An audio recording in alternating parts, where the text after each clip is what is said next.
Hoy continuamos con nuestras reflexiones. ¿En cuál evangelio? Marcos. Para las personas que nos visitan hoy o que no vienen normalmente, no están con nosotros normalmente, pues les informamos que nosotros hacemos estudios de la Biblia por libros, por capítulos, por versículos. ¿Qué quiere decir eso? Que tomamos un libro de la Biblia y vamos desde el principio hasta el final secuencialmente cada semana. Y esa es la manera como nosotros enseñamos y reflexionamos en la palabra de Dios en este lugar. Estamos en el libro que se llama el Evangelio de Marcos y hemos llegado al capítulo 5 y la semana pasada llegamos hasta el último versículo del capítulo 4.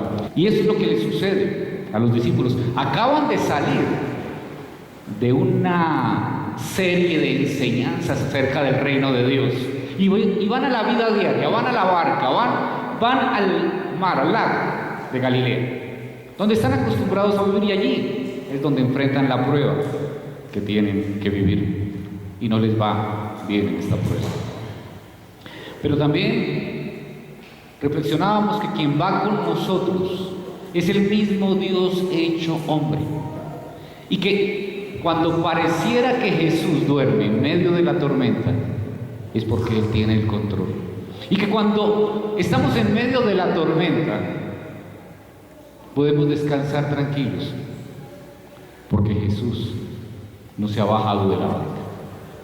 Les decía hace 8 días que esa reflexión fue maravillosa para mí, porque cuando estamos en medio de la tormenta, y les decía que esos últimos días había dormido plácidamente en medio de la tormenta, porque es maravilloso entender que Jesús está conmigo en la barca y que aunque pareciera dormido, no ha perdido el control. Que si está durmiendo es porque todo está bien, no hay de qué preocuparse. Y hoy llegamos al capítulo 5. Están aún en medio del mar. Veíamos hace 8 días que ellos salieron. ¿A qué hora? ¿A qué hora? En el versículo 35 del capítulo 4, quienes tienen la Biblia abierta, dice: ¿al qué? Al anochecer, al atardecer, dicen algunas versiones. Pero lo que está diciendo es tarde, bien tarde, ya está oscureciendo. Quiere decir que salieron al atardecer, al anochecer, han recorrido un trecho, vino la tormenta, vino todo este tiempo, y ahora viene el momento en el cual ya llegan al otro lado. Quiere decir que han transcurrido unas horas, ya la noche está bien entrada. No sabemos exactamente la hora, pero no es el atardecer. Ya han pasado algunas horas desde que se puso el sol. Y esta noche en ese mar ha estado cargado de fuertes emociones, de fuertes situaciones. Pero, ¿saben una cosa? Las emociones no habían terminado, las emociones continúan. Porque, wow, es que cuando uno va por la Biblia, versículo a versículo, es como ir por una serie de Netflix, ¿cierto? No se pierdan el capítulo siguiente, miren lo que viene, aparte del capítulo que viene a continuación. Y está avanzada la noche cuando llegan. Dice el texto que vamos a ver hoy, cuya reflexión he titulado como Esclavos. Y el primer punto es esclavo de legión. Es así. Y vamos a ir ahora al versículo 1 del capítulo 5. Recuerden, han pasado todo este tiempo en la barca, ha pasado la tormenta, ya está entrada la noche y llegan al otro lado. Dice: cruzaron el lago hasta llegar a la región de los Gerasenos. En las Biblias que normalmente usamos no dice Gerasenos, sino dice Gadarenos, porque la región es más conocida como Gadara, que viene de la tribu de Gad, Gadara. Entonces, posiblemente por la costumbre de leer el texto en las versiones de siempre, a veces diré Gadarenos y a veces diré Gerasenos. De antemano Me excuso porque hice el ejercicio de no decir gadareno, pero ya está demasiado aferrado ese nombre. Pero lo importante aquí es que Jesús y ellos llegan hasta la región de los gerasenos o gadarenos. Y lo primero que podemos ver es que Jesús no te espera. Jesús te busca. Él va hasta allá. Van hasta el otro lado del mar. Jesús atraviesa el mar. Ese sitio a donde llegan es bien particular. El país de los judíos estaba dividido en 6 provincias. Normalmente vemos a Jesús que está en Galilea, muchas veces está en Judea, pero también a veces lo encontramos en Samaria, cuando encuentra a la mujer samaritana o cuando ocurren algunas situaciones muy puntuales. Pero aparte de esas 3 regiones, hay otras 3 regiones, que son Iturea, Decápolis y Perea. En la región de Perea y Judea fue donde se bautizó. Pero en este momento él va a llegar a una región que se llama Decápolis. Deca quiere decir 10, polis quiere decir ciudad. La región de las 10 ciudades. ¿Por qué es peculiar? ¿Por qué es diferente? ¿Por qué es singular esta región? Esta región es singular porque de todas las provincias, de las 6 provincias, es la única que es gobernada por Roma. Todas las demás son gobernadas por judíos. Esto la hace especial y ahora vamos a ver por qué. Porque esta ciudad es en esencia griega, tiene costumbres griegas, tiene dioses griegos, tiene templos griegos, anfiteatros griegos y su manera de vivir es la de los griegos. Por eso más adelante vamos a ver que allí hay un animalito para los judíos era inmundo. Ese animalito es el cerdo. Por eso lo vamos a encontrar allí, pero esperemos a que lleguemos allí. Pero aquí tenemos algo muy interesante. Jesús, el Hijo de Dios, que estaba entre los judíos, llega a la región de los griegos, llega a la región de los gentiles. Ya Jesús está empezando a enseñarnos que Él no vino únicamente a salvar a los judíos, que el ministerio de Jesús es para toda la humanidad y llega a esa región absolutamente pagana. Y aquí empezamos a ver que el inmenso amor de Dios va mucho más allá de lo que los judíos pensaban en su época. Lo que vemos es que Jesús vivía a este lado y toma una barca y llega hasta este lado. ¿Quién toma la iniciativa de llegar al otro lado? Jesús toma la iniciativa. Jesús no espera a que el ser humano lo busque. Jesús busca al ser humano. Jesús no espera que estas personas de Decápolis tomen una barca y se trasladen hasta Galilea. Jesús toma la barca en Galilea y se traslada hasta Decápolis. ¿Quién atraviesa el mar? Jesús. ¿Quién atravesó la eternidad renunciando a ser en forma de Dios y haciéndose hombre? Jesús. Él atravesó ese mar de la deidad a la humanidad para acercarse a nosotros. Jesús no está esperando que tú construyas una escalera larga y otra chiquita, como decía una canción hace muchos años, para llegar al cielo. No, Jesús se hace hombre y se acerca a ti. Y esa es la principal diferencia entre religión y evangelio, entre religión y cristianismo. Una religión es algo que tú haces, que tú te inventas como ser humano para llegar a Dios. El cristianismo es el evangelio y el evangelio es Dios haciéndose hombre para llegar a ti.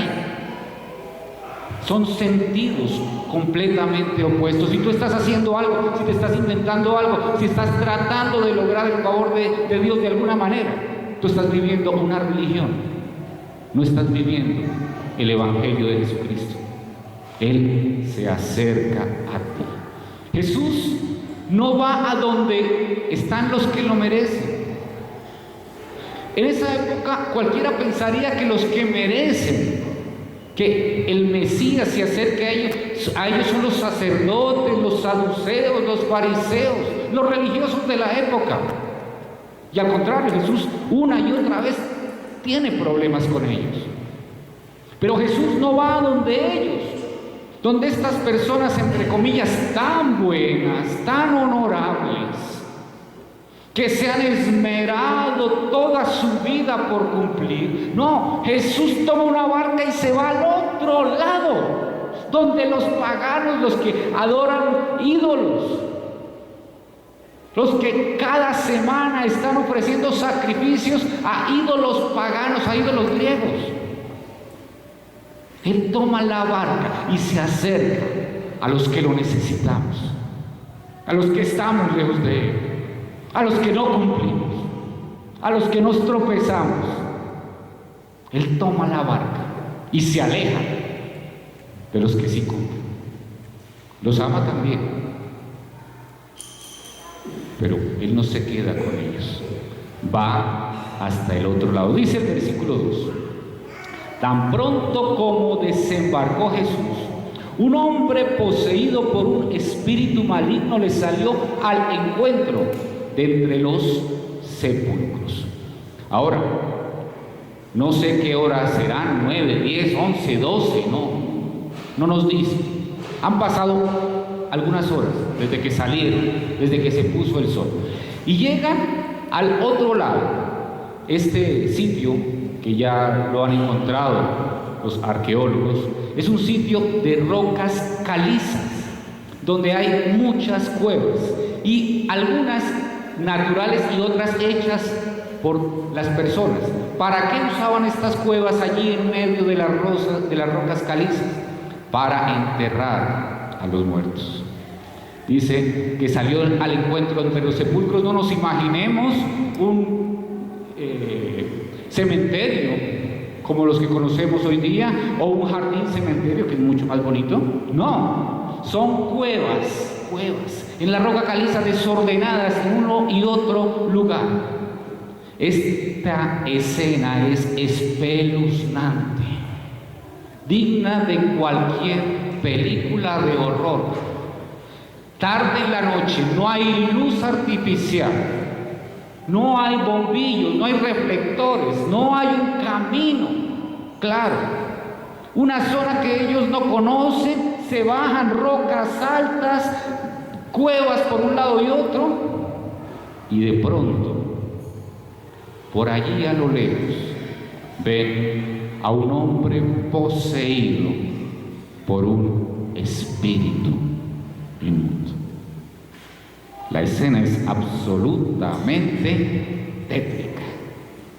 Y este hombre está en ese lugar. Y los discípulos junto a Jesús se desembarcan en un lugar peligroso, a una hora peligrosa, y se encuentran con un hombre que parece que es bien peligroso. ¿Cómo te sentirías tú en esa situación? Lejos de casa. Para regresar había que tomar la barca nuevamente y regresar hasta Galilea. Dice el versículo 3: este hombre vivía en los sepulcros. Este hombre que está en medio de una situación de control por los demonios, por el reino de las tinieblas. Este hombre que está absolutamente hundido en su pecado y en todo lo que no es de Dios, sino que es del enemigo, está allí y dice que vivía en los sepulcros. Y no podríamos ni siquiera entender esta historia a menos que veamos lo grave de la situación de este hombre. Porque este hombre caminaba, este hombre respiraba, este hombre hablaba, pero este hombre no estaba vivo, porque caminar y respirar no son sinónimos de estar vivo. Este hombre vivía en los sepulcros. Se consideraba muerto, o mejor, sabía que estaba muerto. Los paquetes que le querían enviar a este hombre, se los tenían que enviar dirección cementerio. Si alguien quería hacerle una visita, tenía que ir a visitarlo al cementerio. Por fuera este hombre parecía vivo, pero él sabía que estaba muerto. Por dentro lo veían caminar y hablar, pero por dentro estaba muerto. Se parece a aquellos aguacates que compramos a veces, que por fuera se ven bonitos, hermosos, ¿cierto? Y uno se va con la boca hecha agua para acompañar ese ajiaquito. Bueno, ustedes, yo hablando de esto a esta hora, qué vergüenza. El caso es que uno llega a casa y abre el aguacate, y cuando lo abre, negro, lleno de raíces. Sirve únicamente para hacerse una mascarilla capilar.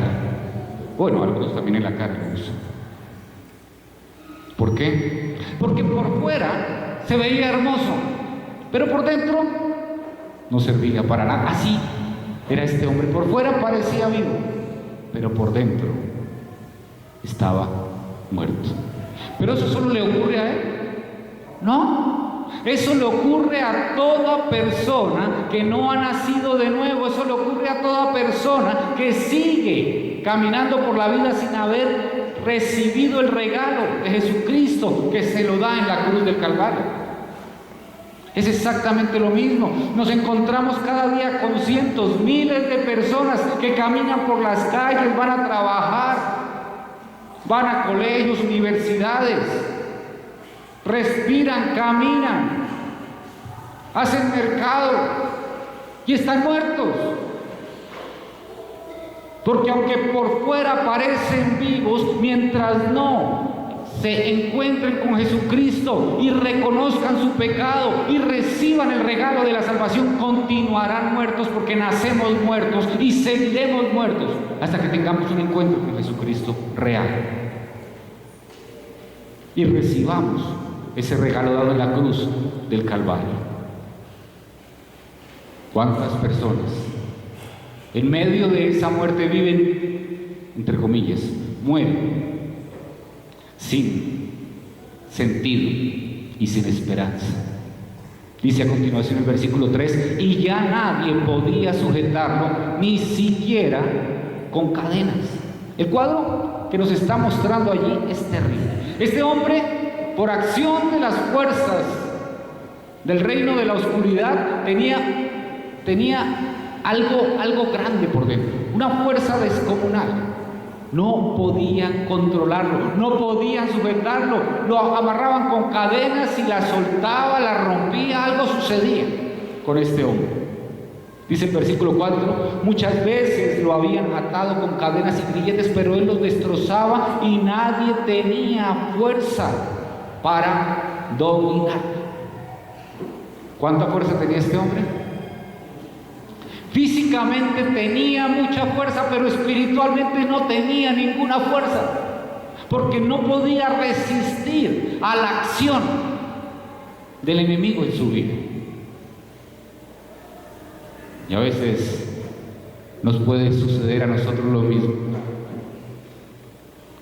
Hacemos pesas, ciclismo, ahora que está de moda el ciclismo. Comemos bien, nos alimentamos con comida saludable, estamos muy bien, muy fuertes físicamente, pero espiritualmente absolutamente débiles, porque permitimos que el enemigo dirija nuestras vidas, porque permitimos que el enemigo sea el que controle nuestras decisiones. Y no importa que nos veamos muy fuertes y muy sanos frente a un espejo, si cuando el espejo de la Biblia nos dice que estamos lejos de Dios, que estamos débiles y que no hemos permitido que el Señor haga su obra en nosotros. Versículo 5 dice: noche y día andaba por los sepulcros y por las colinas. Les decía, no es un sepulcro como los que acostumbramos a ver, son unas cuevas que están allí. Pero ¿qué hacía en esos sepulcros y en esas colinas? Gritando y golpeándose con piedras. Este hombre gritaba, este hombre daba alaridos, y ese es el hombre que se encuentra Jesús y sus discípulos, un hombre que está allí gritando y dando alaridos, golpeándose con piedras. Y esto nos muestra la profunda angustia, el dolor, el tormento interior que tenía esta persona, que se golpeaba y se golpeaba con piedras, tratando de destruirse él mismo, porque no aguantaba lo que había en su interior. Y nadie podía dominarlo. Y tal vez eso lo vemos muy lejos, pero a nosotros a veces no nos pasa lo mismo. No nos pasa lo mismo que hacemos las cosas para maltratarnos nosotros mismos, que tomamos decisiones que nos maltratan a nosotros mismos, y a veces tratan de tenernos quietos, tratan de no permitir que nos dañemos y continuamos haciéndolo. Mi hijo, no hagas eso te hace daño. Mamá, yo hago con mi vida lo que quiero, contestamos. Tomamos las piedras y nos golpeamos nosotros mismos. ¿Cuántas veces tomamos piedras de diferente tipo para dañar nuestra propia vida? ¿Cuántas veces esa persona que ha trabajado toda la semana y llega el viernes y gasta todo lo que ha obtenido con el sudor de su frente en alcohol, y destruye su salud, destruye su vida, destruye su hogar? Y si alguien le dice que está equivocado, ¿cómo va a reaccionar? Esa mujer que posiblemente toma una piedra que se llama infidelidad y golpea su hogar y se golpea ella misma, y termina con un matrimonio roto y dañando otro matrimonio. Y si alguien le dice, yo me quiero golpear, es mi vida, yo uso la piedra que quiera para maltratarme, y tomamos una y otra piedra para destruir nuestras vidas, para dañarnos. Y muchas veces nosotros mismos hemos dicho, es mi vida y yo hago con ella lo que quiero. Se nos olvida que si un día le entregamos a Jesús nuestras vidas, ya no es nuestra vida. Nuestra vida le pertenece al Señor. Como humanos nos encanta golpearnos. Tomamos la piedra del vicio, la piedra del pecado, la piedra de problemas que nos causan dolor. Pero Jesús hoy nos va a enseñar que Él no quiere que nos sigamos maltratando. Dice el versículo 6, cuando vio a Jesús desde lejos, corrió y se postró delante de él. Algunas versiones dicen, y se puso de rodillas. Y esta persona allí postrada de rodillas delante de él, ¿para qué nos ponemos nosotros de rodillas? Para orar, ¿cierto? Para exaltar al Señor, para alabarlo, para decirle, Señor, cuánto te necesito, pedirle perdón de pronto. Pero este hombre está allí de rodillas delante de Jesús. Y dice el versículo 7 lo que le dijo: ¿por qué te entrometes, Jesús, Hijo del Dios Altísimo? Gritó con fuerza. Este hombre no se puso de rodillas para adorar al Señor. Este hombre no se puso de rodillas para depender del Señor. Este hombre no se puso de rodillas reconociendo la autoridad del Rey de Reyes y Señor de Señores. Este hombre se pone de rodillas para decirle: Señor, no te metas con mi vida. Yo hago con mi vida lo que yo quiera. Y lo interesante es que este hombre le dice a Jesús: Hijo del Dios Altísimo. Se pone de rodillas, le dice: Hijo del Dios Altísimo, pero al mismo tiempo le dice: no te entrometas, déjame en paz. Es mi asunto, no es tu asunto. Y es allí cuando vemos que muchas personas, bajo una apariencia espiritual, por dentro están diciéndole al Señor: Señor, no te metas conmigo. ¿Cuántas veces nosotros mismos leemos la palabra, vamos a los grupos en casa, nos encontramos para orar, pero nuestro corazón está diciéndole: Señor, no te metas conmigo, yo hago con mi vida lo que yo quiera, yo cumplo con ir a las actividades de la comunidad en la que tú me pusiste, pero no te metas conmigo, yo vivo mi vida a mi manera, no te entrometas. La agenda la pongo yo, no tú. Muy bonita tu palabra, interesantísima, pero la agenda la pongo yo. No te entrometas con mi vida. Y después le dice: te ruego por Dios que no me atormentes. Y aquí es interesante, porque ese demonio que está hablando a través de este hombre y que ha reconocido a Jesús, dice: hoy yo aquí veo problemas, esto está complicado, porque este hombre que está aquí es Dios mismo, es el Hijo del Dios Altísimo y es el único que tiene toda autoridad para hacer conmigo lo que quiere. Te ruego por Dios. ¿Sí se dan cuenta? Un demonio diciendo: te ruego por Dios. Porque es que la autoridad suprema la tiene Dios.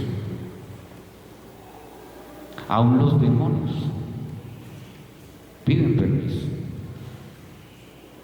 no actúan por cuenta propia. Nosotros a veces somos más testarudos que los demonios, queremos actuar por cuenta propia y ni siquiera tememos a Dios, mientras que los demonios creen y tiemblan. A veces somos tan necios que ni siquiera temblamos cuando hacemos lo que queremos. Dice el versículo 8: es que Jesús le había dicho: sal de este hombre, espíritu maligno. Y aquí en este versículo 8 vemos el gran propósito del Evangelio: liberar al ser humano del pecado, de la muerte y del dominio de Satanás. Sal de este hombre, espíritu maligno. Cuando el Señor se acerca a nuestras vidas, nos llena con su Espíritu Santo, nos limpia y nos libera, nos da libertad. Las cadenas son rotas, las cadenas que nos ataban al reino de las tinieblas quedan rotas y tenemos libertad. Sal de este hombre, espíritu maligno. Lo que Jesús hizo con este hombre en esta situación precisa es lo mismo que hace en favor de todos los que hemos creído en Él: darnos salvación y libertad. Dice el versículo 9: ¿cómo te llamas?, le preguntó Jesús. Y aquí debo hacer una aclaración, porque en alguna ocasión alguien decía que es necesario para una liberación conocer el nombre del demonio para tratarlo, no sé, con intimidad será, o presentarse con el demonio. No.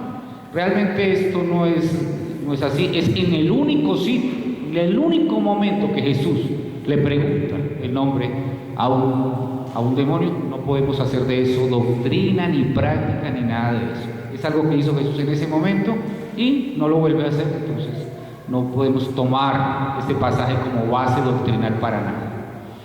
Dice el versículo 9 a continuación: me llamo legión, respondió, porque somos muchos. Una legión romana consistía en 6.000 soldados. Y al usar este nombre, los demonios pues no necesariamente están diciendo que son 6.000, ¿no? Sencillamente están diciendo que hay muchos allí, que son muchos y que están dominando a este ser humano. Es cuando nosotros decimos, uy, es que tengo 1.000.000 de problemas. No es que tengamos 1.000.000 de problemas, es que tenemos muchos problemas. O cuando decimos tenemos 1.000.000 de amigos. Bueno, posiblemente alguien los tenga en Facebook. Pero amigos no son tantos. Es una exageración que está utilizando este texto. Y está señalando algo especial al decir legión. Y es que tiene una organización de tipo militar. Como buenos soldados, esta legión, estos espíritus que estaban allí, estaban unidos en un propósito y están actuando bajo las órdenes de un general que, ¿cómo se llama? Satanás, el príncipe de los demonios. Recuerda que Jesús había sido señalado de hacer milagros por el príncipe de los demonios. Y de la misma manera que el imperio romano estaba organizado el ejército del imperio romano estaba organizado por legiones, pues nos está mostrando que hay una organización militar detrás de esto. Lo interesante aquí es ver que también el reino de las tinieblas está organizado para hacer el mal. Si no estuviera organizado no veríamos tantos desastres alrededor nuestro. Dice el versículo 10: y con insistencia le suplicaba a Jesús que no los expulsara de aquella región.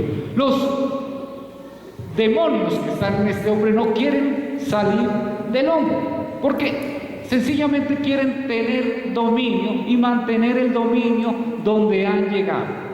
Eso es todo. Pero el Señor Jesucristo es más poderoso que cualquier demonio. El Señor Jesucristo es más poderoso que Satanás. Y por eso ellos suplican: por favor, no nos saques de aquí. Dice el versículo 11: como en una colina estaba paciendo una manada de muchos cerdos. Ya les dije por qué ahí hay cerdos, es una región pagana.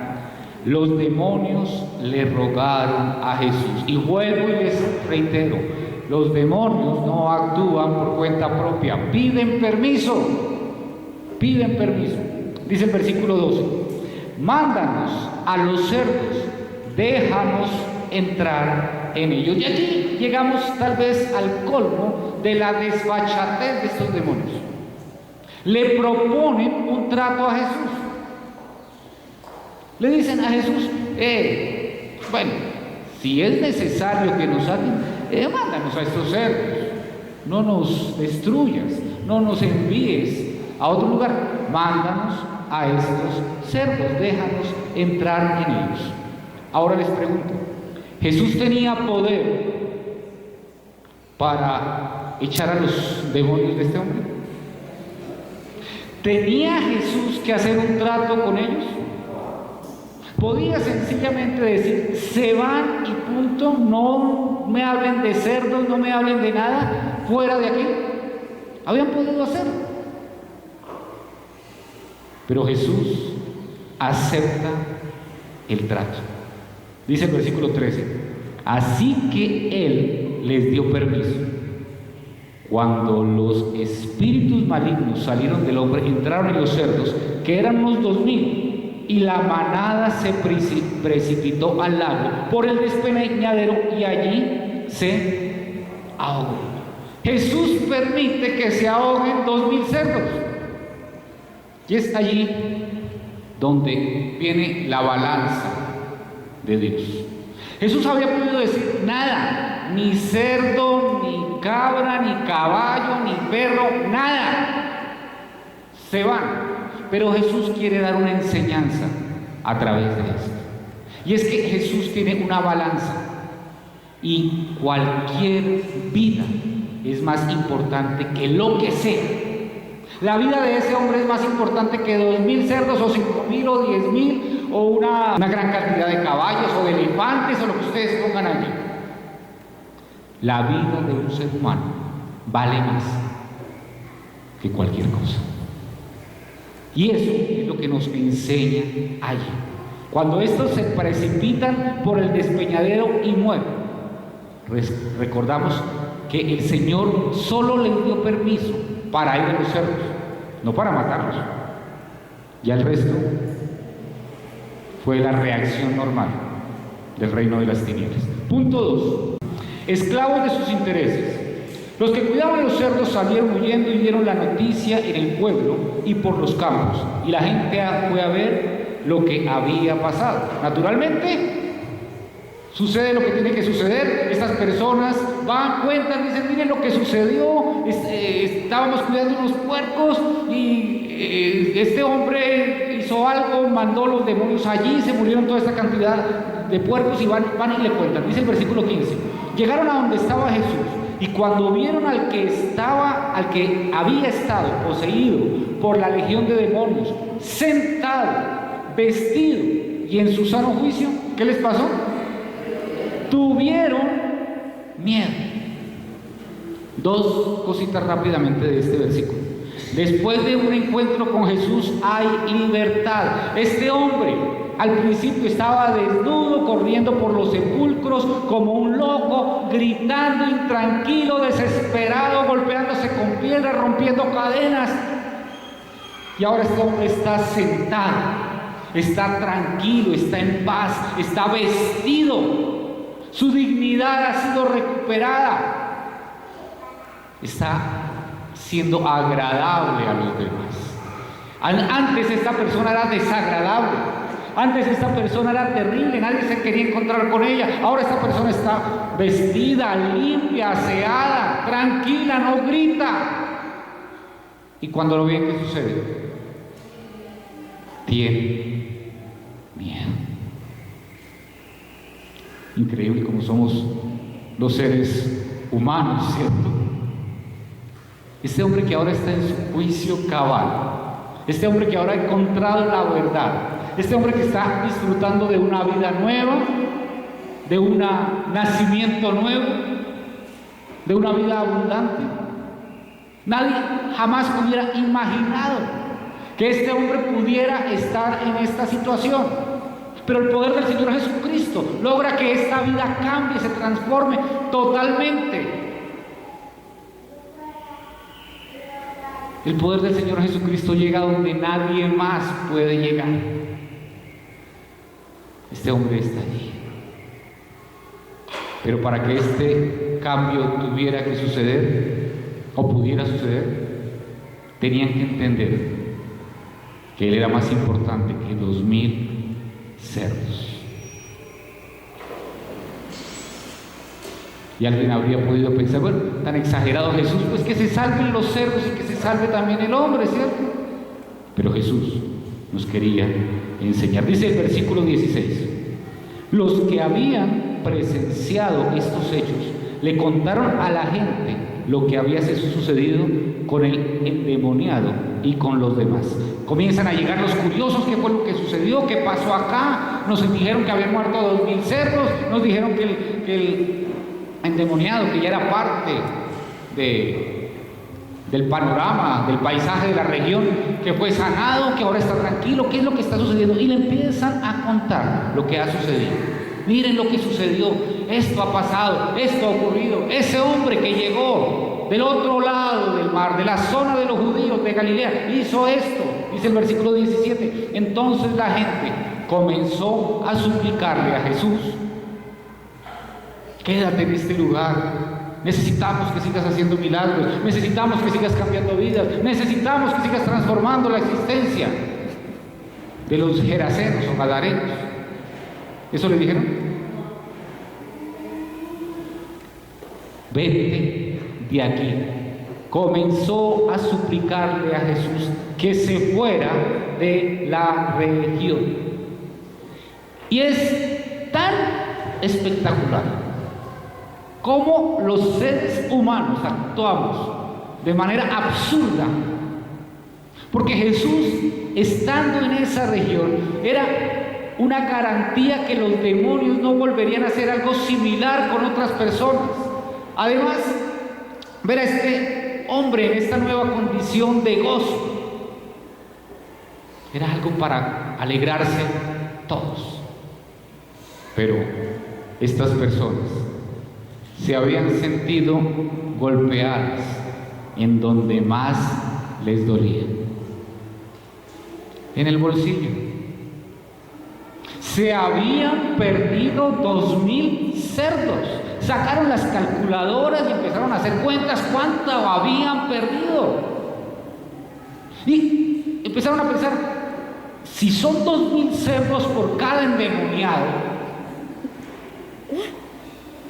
no sé cuántos habrían, pero hay tantos endemoniados en Gerasa, en Gadara. No, nos vamos a arruinar. Que se vaya este hombre de aquí.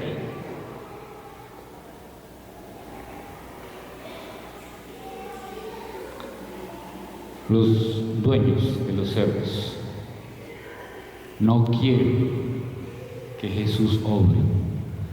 Quieren que todo siga como está. Que el statu quo se mantenga. Que Jesús no altere la situación. Estamos tranquilos, nuestra vida está en paz, hemos vivido aquí desde que tenemos uso de razón, nuestros padres y abuelos vivían acá. Apareciste tú y nos mataste 2,000 cerdos. Por favor, déjanos como estábamos. No nos cambies, Jesús. ¿Saben? Tal vez alguna vez esta misma pregunta aquí. ¿Qué sucede cuando a una mesa se le sale un clavo?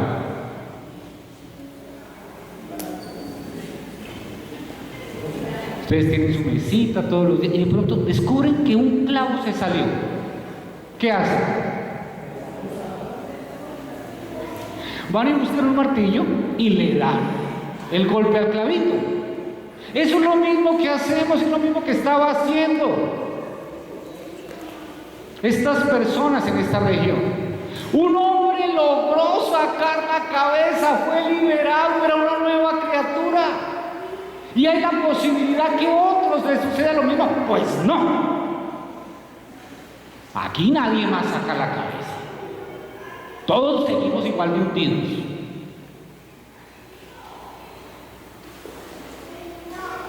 O todos en el suelo o todos en el suelo, pero nadie se levanta.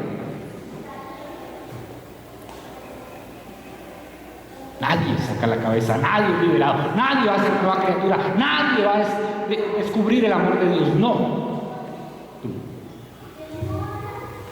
Las personas que no conocen al Señor prefieren un miserable sin Dios que un victorioso con Dios. Así somos. Y estas personas echan a Jesús de la región. Ahora, ¿será que los que conocemos a Jesús nos va a doler pagar el precio de un cerdo para que se vea la gloria de Dios? ¿O de 2 o de 3? ¿Será que vamos a permitir que Dios quite lo que tenga que quitar para que la gloria de Dios se vea? Y maten lo que tengo, maten, no mato, o deje que se vaya lo que se tenga que ir para la gloria de Dios. Y viene el punto 3, que son solo 3 versículos.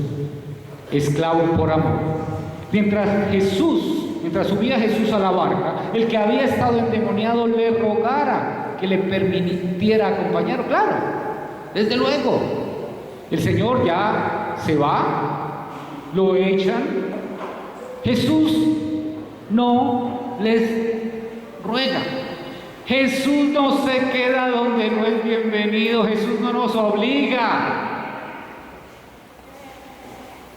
Los que no quieren que Jesús obre en sus vidas, pues no va a orar. Se va.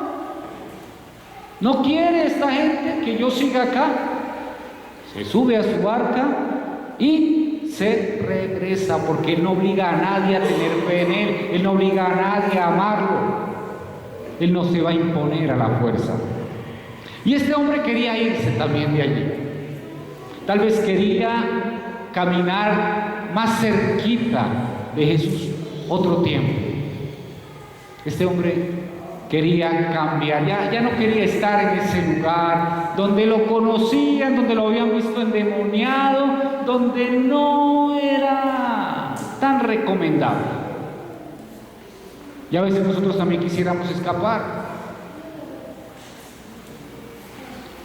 Quiero escapar de mis padres porque ellos me vieron cuando estaba yo haciendo todo lo que no debía. Quiero escapar de mi esposa porque ella sabe que fui infiel. Quiero escapar de esa empresa o de esta ciudad porque saben que aquí yo robé. Nos gusta también escapar. Pero Jesús, dice el versículo 19, no se lo permitió, sino que le dijo: vete a tu casa, a los de tu familia, y diles todo lo que el Señor ha hecho por ti y cómo te ha tenido compasión. Jesús le dice: ahí quédate. Los que te vieron endemoniado tienen que ver la gloria de Dios en tu vida. Esa mujer que te vio infiel, esos hijos que te vieron borracho, esos padres a los que deshonraste, esos hermanos y amigos que maltrataste, te tienen que ver alabando al Señor. Es allí donde tienes que estar, porque ellos saben de dónde vienes.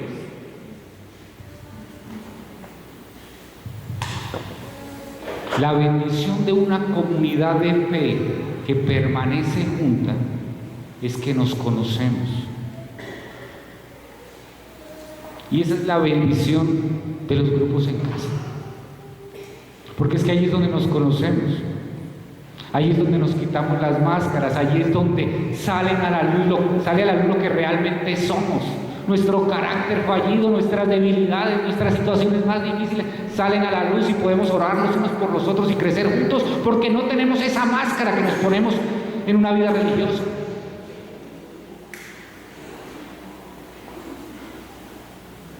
Las comunidades eclesiales más estables son aquellas donde el pastor creció, surgió del medio de la comunidad.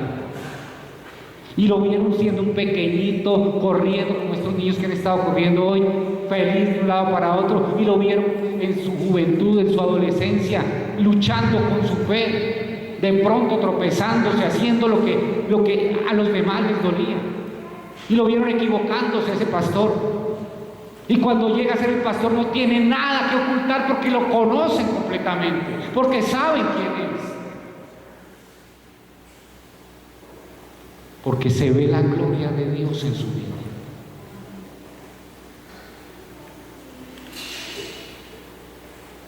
Dios quiera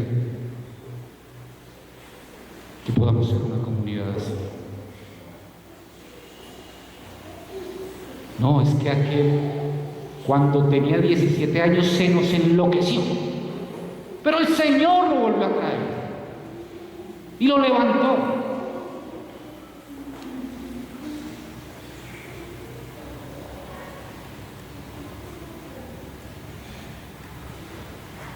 Y qué bueno que podamos ver la gloria de Dios en nuestros hermanos. Y que cuando se caigan, no vamos a ir y a poner el pie encima para decirle: ¡ja! Yo sabía que tú caerías. ¡Ja, ja, ja! Sino con lágrimas en nuestros ojos, por dolor genuino, por el amor que le tenemos, nos vamos a acercar sin juzgar.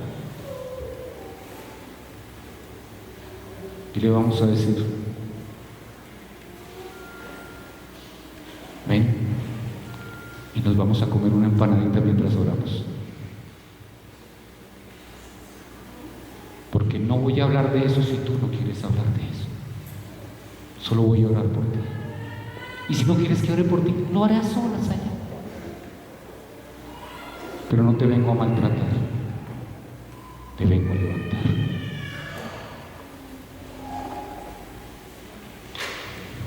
Dice el versículo 20: así que el hombre se fue y se puso a proclamar. ¿En dónde? En Decápolis, lo mucho que Jesús había hecho por él. Y toda la gente se quedó asombrada. Algo sucedió el día en que Jesús puso su pie en Decápolis. Hubo una liberación, pero también hubo una persona que quedó dando testimonio, siendo el primer evangelista en esa región, hablando de Jesús. Ese primer contacto de Jesús con la civilización griega deja un evangelista que habla de él, y toda la gente quedó asombrada.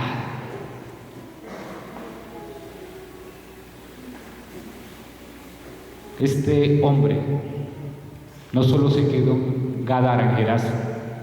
Este hombre fue a todo Decápolis, a las 10 ciudades de su región. ¿A qué conclusiones podemos llegar hoy?